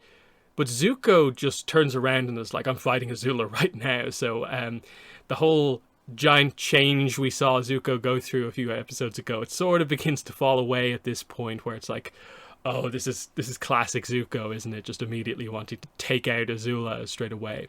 So yeah, he fires off one big shot and then is immediately taken out by the Dai Li. He doesn't last long at all. So Iroh has to kind of get away to try and find some way to save Zuko later. What are your thoughts on this scene here with Iroh, Zuko, and Azula? Yeah, I always thought this was a cool scene. I mean, it's fun just to get to see Iroh sort of like in action, and he doesn't, he doesn't do that much, but whatever he does do is enough for them, to almost sort of fully escape both of them. And I don't know, I feel like Zuko just, he has been changed in some regard, and I think the fact that he sort of wants to confront her directly, that actually is probably like a bit different. I feel like he probably would have gone, maybe a different way about this before, but I think his reading of the situation and understanding timing is sorely sort of missing in this moment here, especially considering that there's a lot more sort of like moving pieces here, which granted, he's not aware of all of them, so why would he necessarily know what's going on? But I don't know. I think, you would hope that he could see from the situation here, the fact that they were surrounded, that she wasn't sort of trying to do things on her own here, mean that his sort of like challenge would go, sort of ignored at this point in time here. But no, I thought this was a good setup from, the last episode where we knew they were going to have tea with the king, or at least that's what they thought. Mm-hmm. Yeah, this is when Aang meets the king. He doesn't know what's going on with Katara. Zuko's then put in prison with Katara, setting up the scene we're going to get to in just a second. But we immediately then cut to Iroh going to like the gang's house and just him appearing at the door. The super shocked reaction from everyone except Toph, because of course Toph has had a very positive scene with Iroh in the past. So she's the one to be like, actually, he's cool. Like, I know he's been on the opposing side to you, but like, has he actually fought you? Not really. Like, the only time he ever actually fires at them is like episode 2, I think it is. Quickly they're able to be on good terms with Iroh, that they're going to work together to get Katara and Zuko kind of out of this situation. He does try to convince them that they're still good in Zuko, but they're like, I'm not sure about that. So it's an interesting scene. He gets them on side then by revealing that, like, oh, I also have something else here. I captured a Dai Li agent. So this has just happened like off screen. He didn't just escape. He was also able to, I guess, go back, grab a Dai Li agent just out of nowhere and bring him along to get him to talk. And I think the fact that the guy talks immediately is also kind of telling of like, wow, Iroh must have just absolutely dominated this guy for him to just like spill the beans so kind of quickly. But yeah, he straight away reveals like there's a coup that's about to happen. Crystal Catacombs is where they're being held. He just wants to give them everything that they want. But yeah, what are your thoughts on this scene? Yeah, this is always a fun. I always remember this one because just the reactions to seeing him and Toph being so sort of like nonchalant about it is always like a fun contrast here, considering, I don't know. And it's funny because, Iroh himself isn't necessarily like a very sort of like mean or aggressive type of character, most of the time at least. So he's like, do they really have like such a reason to be upset from seeing him? But I guess, just him being associated with Zuko and everything that Zuko's tried to do with him before, sort of begs to be, them to be sort of like on edge around him. I mean, I guess he did throw a couple fireballs that were pretty big at them as well, but that was early on. But no, I thought this was a cool, scene just to get to see them sort of interact here and actually figure out how they're going to sort of work together. And yeah, him, I guess he did a lot, or maybe that was just one of the weaker Dai Li agents that, Azula was sort of, confronting before when they were having their sort of earlier meeting here. So I don't know. He does talk rather quickly. Mm-hmm. Next, we get the scene with Katara and Zuko. So it's kind of a dual stage scene, but this is the first one here. So Katara just goes off at Zuko because they're finally able to talk. She talks about how, like, you know, basically kind of blaming him for a lot of stuff. It's full on. She vents everything out at him. She sees him completely as the enemy. He tries to defend himself. She doesn't really let him. We eventually get to her bringing up, you know, everything that, like, the war has took from me, the Fire Nation has took from me, they took my mother. The opening sort of happens in this kind of relationship, like, that there's more to Zuko than just the enemy for Katara. Is Zuko responds to her saying that, like, they took my mother from me, by saying that, like, that's something we have in common. And you can see she's really shocked, stunned by this, because it's like, what, you know, what does that mean? Like, but that, yeah, Zuko has also suffered to a certain degree at the hands of the leadership of the Fire Nation. We know what that means with Ursa, because we saw Zuko alone. Katara doesn't really, but the fact that he says it so kind of earnestly to her, she's kind of willing to listen to a certain degree. It's an interesting way to do the opening, to have that kind of point of comparison between the two, of like, they've both lost their mothers, and the kind of the implication of Zuko saying it in the way he said it and what it means to her. But what are your thoughts on this first Katara Zuko? Yeah, them having that point there, I think it really sort of, despite what happens later on, it's a good setup for them, to actually have some sort of connection with each other. And I think that's a good thing to sort of start here, considering, the whole gang eventually gets together with him, just to sort of have sort of a baseline here of what, he could, maybe he could be a good character, which is what sort of like Iroh was just trying to tell the rest of the group that he's with here. So here we actually get to see an instance where that might actually apply. Now, will it stick and will it hold, and how long does it eventually take to fully, come into play? That's something that we have to sort of see as things go. But I like that they at least sort of, try to start laying the groundwork here for where his character eventually ends up. Next, we get Aang and Iroh kind of going through the cave, trying to get to the prison where Zuko and Katara are. He asks for advice from Iroh about his kind of Avatar state situation, and how he basically chose kind of his love for Katara over the power needed to win the day. And Iroh kind of says, like, I'm not sure I can super help you here, but I think you made a good choice, like choosing kind of happiness over just pure power. And he then kind of gives him the idea that, there's a light at the end of the tunnel right as they arrive kind of where they kind of need to be. It's an interesting one, given like what kind of goes on to sort of happen. And like his advice is just like, keep moving, you'll eventually come to a better place. He just kind of helps Aang to kind of realize that, like, I suppose you've not made like a devastating kind of choice here. I guess it maybe helps Aang to kind of maybe realize that, like, what the guru was kind of asking him to do maybe isn't so 50-50. Like, it's not as blunt as maybe you initially thought in the moment about what it is. It's an interesting one here, because it's not like the most stunning piece of advice from Iroh, but it helps Aang to a certain degree. But what are your thoughts on this interaction? Yeah, I think, it's always good for Aang to sort of have these moments where he can get sort of, I guess, maybe just like a little bit of a different sort of perspective here. Because I think, he might have been, a bit sort of brash in his decision, with the guru here. But, having to actually have sort of like, especially from like another older, wiser character, to get sort of like that sort of perspective on things here. And I don't think, I think, like Iroh says, he might not necessarily know the best way to go about this, because this is like a very sort of like, unique sort of like Avatar thing, right? Like, this isn't like even like a high level bender type of thing that they have to consider more often than not.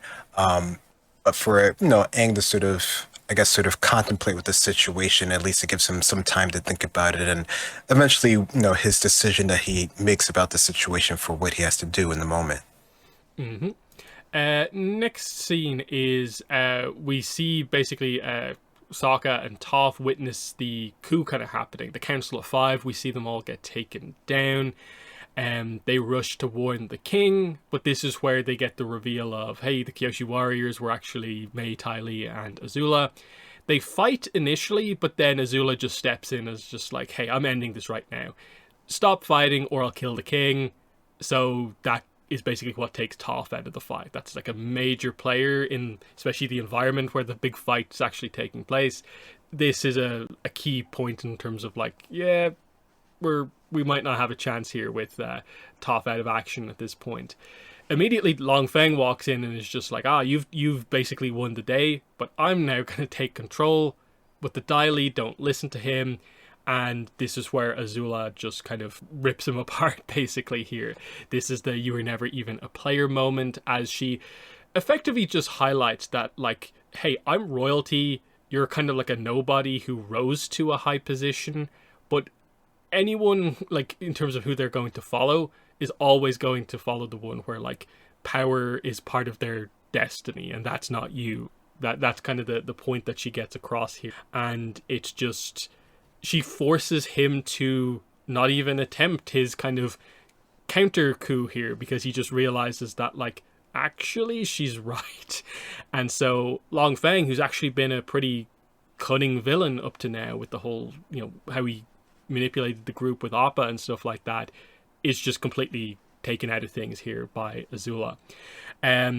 What are your thoughts on these scenes here, as this is where Azula really kind of makes everything happen in terms of just taking control of everyone in the kind of situation? Yeah, this is classic Azula here, just sort of being a commanding force in the situation at hand and sort of already laying the groundwork for this. I mean, you know, you can see even from the last episode that she was planning to take over things. So, you know, it's cool, you know, to actually get to see it sort of play out in real time here. And Long Fei sort of like slowly realizing this. And yeah, he was sort of quite sort of like the cunning villain, but we can definitely see that he's not quite top tier, which is why we don't really, you know, think about him much at all after the fact. Like, he was good sort of as like a puppet leader in Ba Sing Se, but he's not sort of one that's going to sort of like be there in sort of the long run here.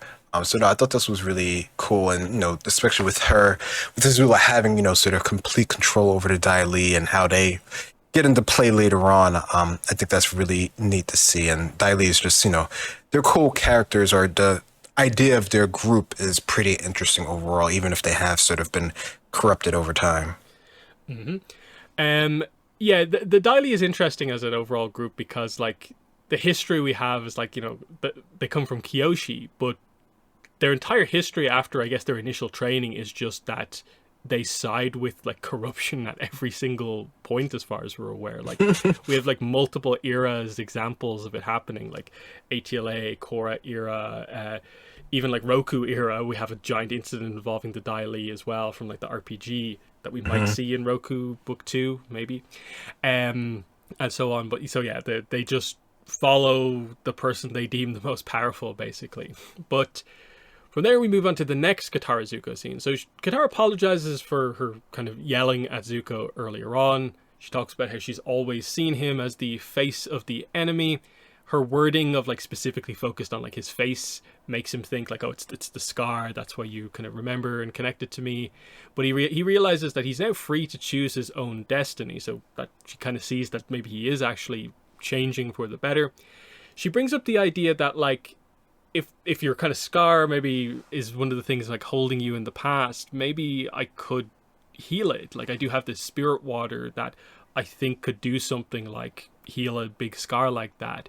And you know, there's a discussion about like maybe they're going to do it, like if they were maybe left there for a bit longer, they might have come to that conclusion.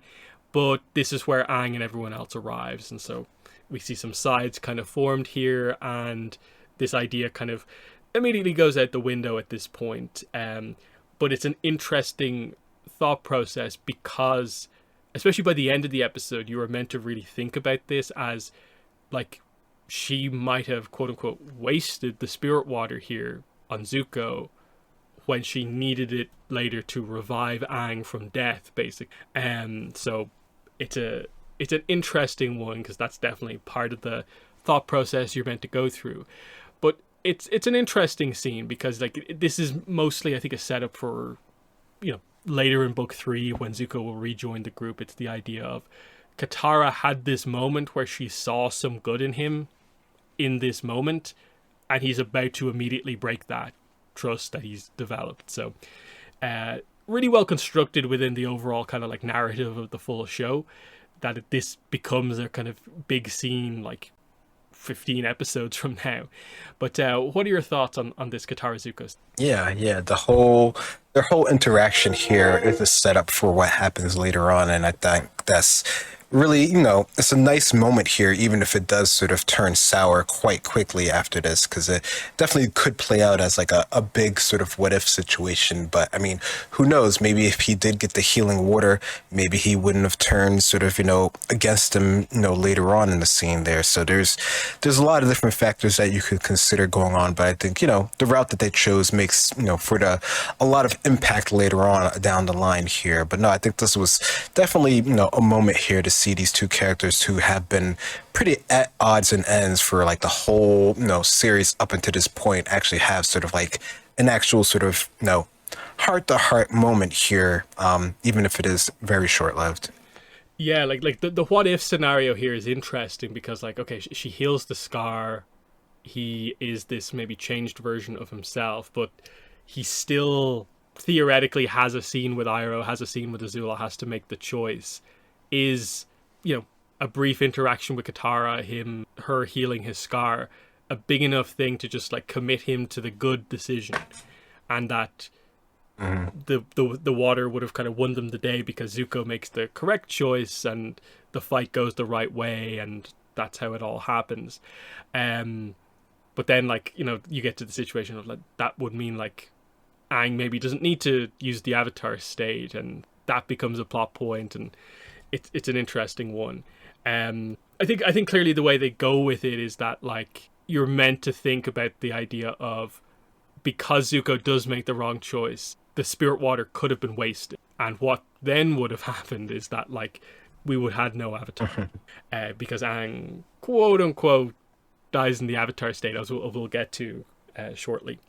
But yeah, immediately after this, Iroh and Zuko talk, and for the first time, Iroh kind of really leads Zuko to be like, the choice you have to make, choose good. He doesn't just ask him to make the choice, he's like, this is the choice that you do need to make at this point after everything you've been through. This is where like Azula comes in and in a way is kind of like, no, let him make his own choice. You know what you need to do, brings up the idea of like, are you a traitor? It's not too late for you to redeem yourself. Going back to a lot of his thought process from book 1, like the very early stages of book 2, these things that he was kind of thinking about that he's kind of got past a little bit, but she's bringing them all back up, that, hey, there's still a chance with Father if you come back and help me. If we do this together, we'll be heroes. So it's that idea of what do you want? And she lets him make the choice. Like, she's confident enough because everything's kind of going her way so far that I think I've done enough manipulation to guarantee that he's going to make the choice to go on my side. And so, yeah, it's interesting. He's left in the cave to decide, like, does he go with his uncle or does he side with Azula? And this is the Crossroads of Destiny moment, the setup for it.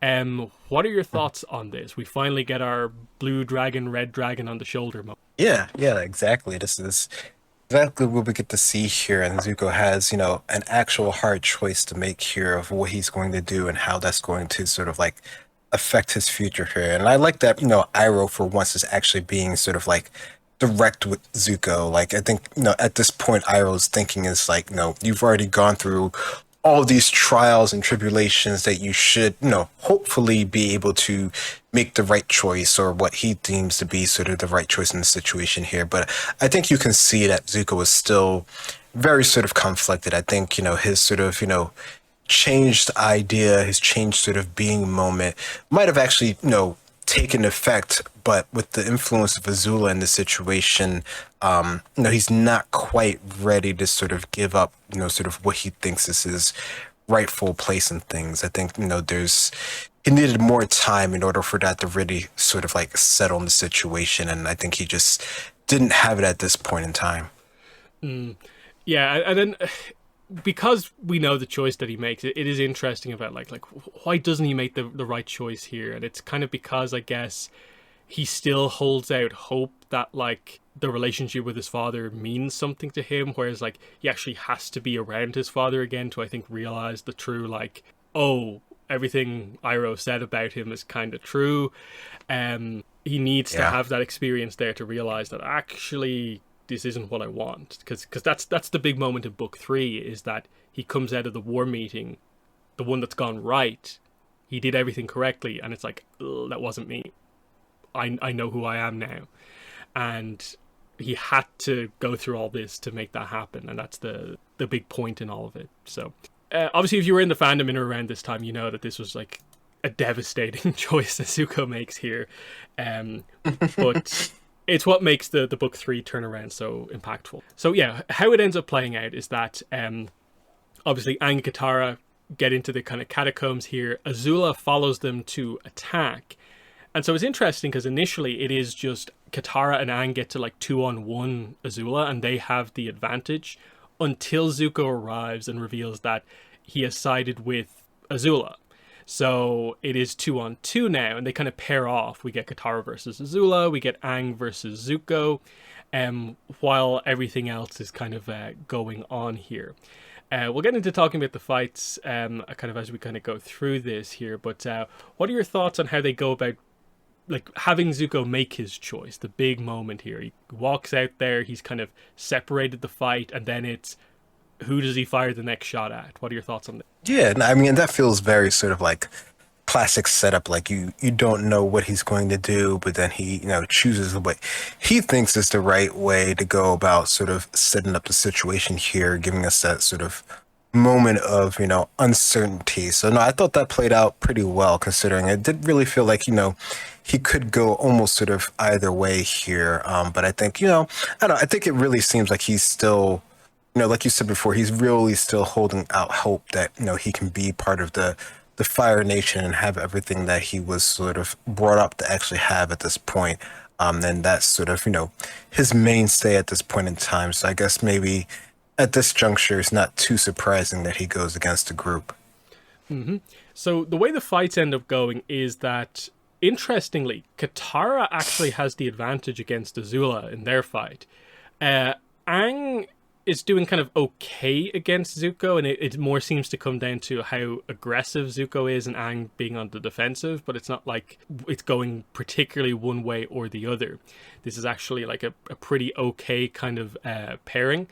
What ends up happening to kind of change things is that Katara is about to like kind of KO Azula. She kind of traps her and is about to slam her, and Zuko interferes, kind of breaking that up. And this is where they kind of switch who they're fighting against. So it's Zuko versus Katara and Aang versus Azula. And so this is where it kind of begins to all go wrong, where Azula's kind of had a bit of an advantage over Aang, as we've kind of seen previously. And then it's now quite personal between Zuko and Katara because of the very recent kind of breach of trust. I like this because it's not just kind of pure action. There is also that kind of just dynamic of like, oh yeah, they're switching up who's fighting against who, and you get the sense that like, hey, Azula actually did require Zuko to change sides to actually win this when it came down to it. Like, she had to kind of bet to a certain degree on Zuko siding with her. Otherwise, I'm not sure just Azula and the Dai Li would have done it here, which is interesting. But what are your thoughts on some of the dynamics going on in the fights here? Yeah, no, that's a good point. I wonder if the Dai Li and Azula would have been enough to sort of take them on. I don't know. I don't know. I feel like there might have been still an advantage there, just from pure sort of like numbers point of view. But Azula did play the situation out really well, just banking on the fact that Zuko would probably be involved in the situation and would be on her side here. So the matchups are pretty cool.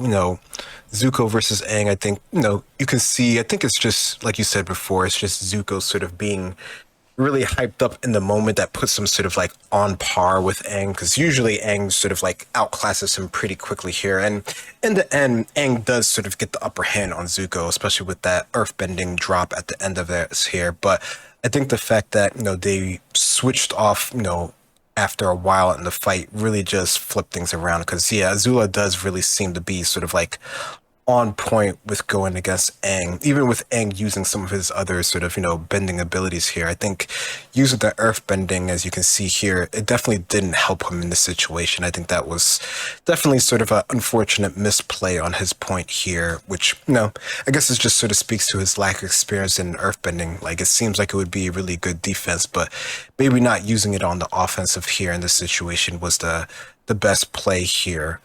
So no, I thought that was definitely really cool to get to see this fight here. And yeah, I think Katara, her skills are very sort of like upped from her, earlier sort of outings here. And you can see that she really is sort of like a master onto her own here, which is really cool to see.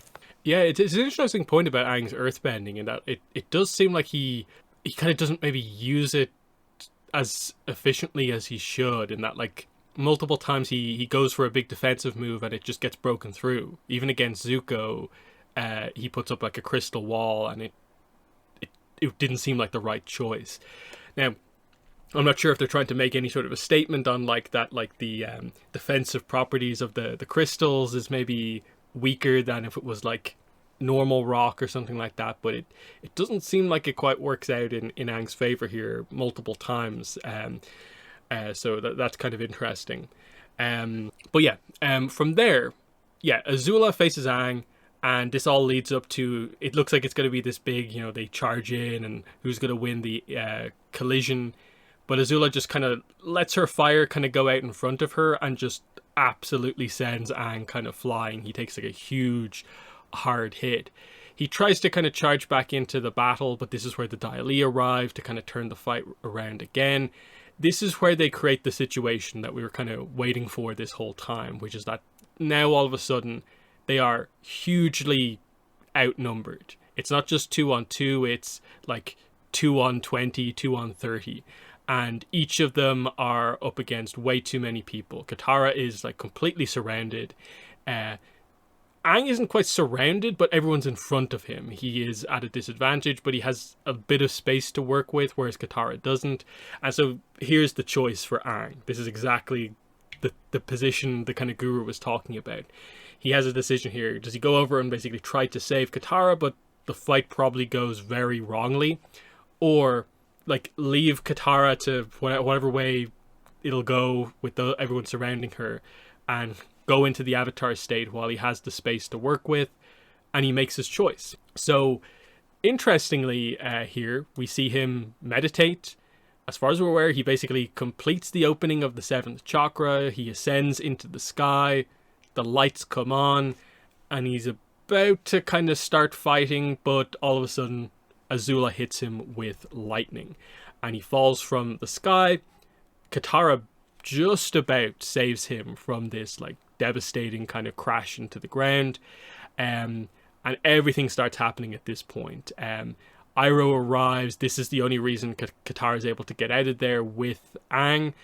He kind of defends them as they make their escape, and yeah, Iroh gets captured and is saddened by Zuko's choice.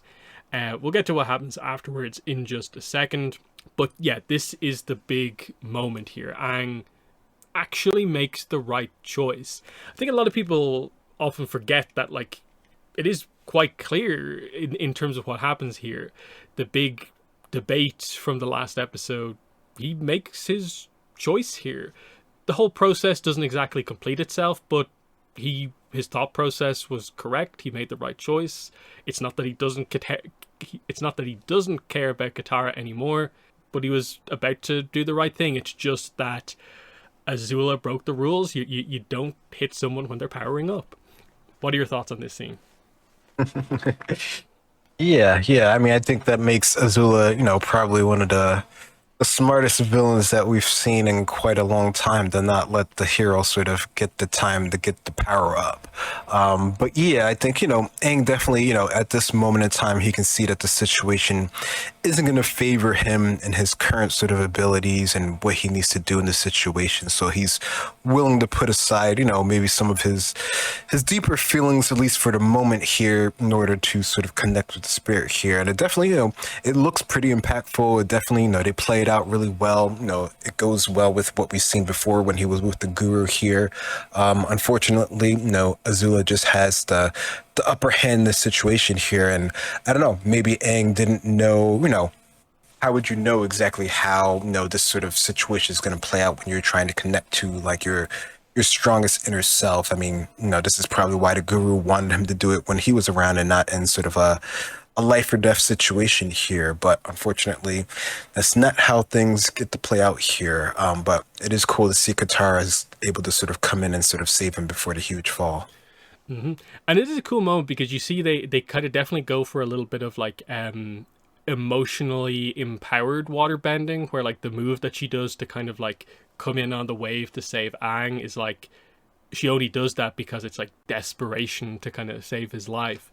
But yeah, it's a big moment, and like this moment, of course, completely connects in with like the finale of book 3, where when he hits the rock, it kind of completes the process. That's why it kind of works in that way. The only thing that happens in the meantime is, of course, that Aang's body has been like hugely badly injured, and then, as we know from Escape from the Spirit World, his avatar spirit has also been damaged because of, he was quote unquote killed in the avatar state as well. So it's a fascinating situation there, because I'm guessing because he was revived effectively within like a minute or two of it happening, that's what kind of really saves the day and doesn't fully end the cycle. And also, I guess, because the process wasn't fully complete, that means it just is slightly damages the kind of connection. Because the way Escape from the Spirit World describes it is that he has to reconnect with like the nearest kind of parts of the cycle. The avatar is directly before him. So there's a lot of interesting stuff with this one, but I really like how it actually ends up working. And then, yeah, we end with, of course, Azula's success, Katara reviving Aang with the spirit water, which he didn't use on Zuko, on the back of Appa, as we get the kind of impressive, it's a cool line, but like it's a tragic line, that the Earth Kingdom has fallen, and we have this very negative ending to book 2, as there's not much hope except the fact that Aang has actually survived. Otherwise, like, Zuko has broken all of our hearts, Azula is in the ascendancy, the last kind of hope for the Earth Kingdom has fallen. What are we going to do next? It is a crazy ending to a season for like any show to do. But what are your thoughts on the final sequences here? Yeah, no, it is pretty sort of a dramatic ending to end on such sort of like a negative note. I mean, it's a bit positive because Aang is back, he is fully in action, and hopefully we can get to see that what plays out with the Avatar state and everything like that. But yeah, in terms of it being sort of like the last stronghold against the Fire Nation, for the most part, this is definitely not sort of the best possible sort of outcome for the situation here. But you definitely get to see, Zuko and Azula and how everything is playing out with them and how, the future might lay out for them. So yeah, there's a lot of different things going on that you can see that are going to have to be resolved in the next season. And yeah, that means we've finished up our coverage of book 2 of Avatar in the rewatch here. So we'll be going on to book 3 there. We'll be continuing with book 3 of Korra on that side of things. It probably might be a little bit before we get back to this, because of course we'll have coverage of whatever news comes out of San Diego Comic-Con coming out. We've then got an entire novel to kind of cover, A City of Echoes. And then there are technically 2 other novels still planned for the year. We'll see what's happening with Awakening of Roku. We also have Light It Up as well. And there'll definitely be a few, I think, more rewatch kind of podcasts before the year comes to a close, but it might not be as regular as it was before, depending on how the news actually kind of fully plays out. Making good progress here. I think we've left ourselves, especially post-delay, more than enough time to round out the rewatches, given that there's an extra year to wait for Avatar Studios stuff. But otherwise, yes, that's been episode 293 of the Avatar Online podcast. It's been myself and Greg. Thanks for listening, and bye.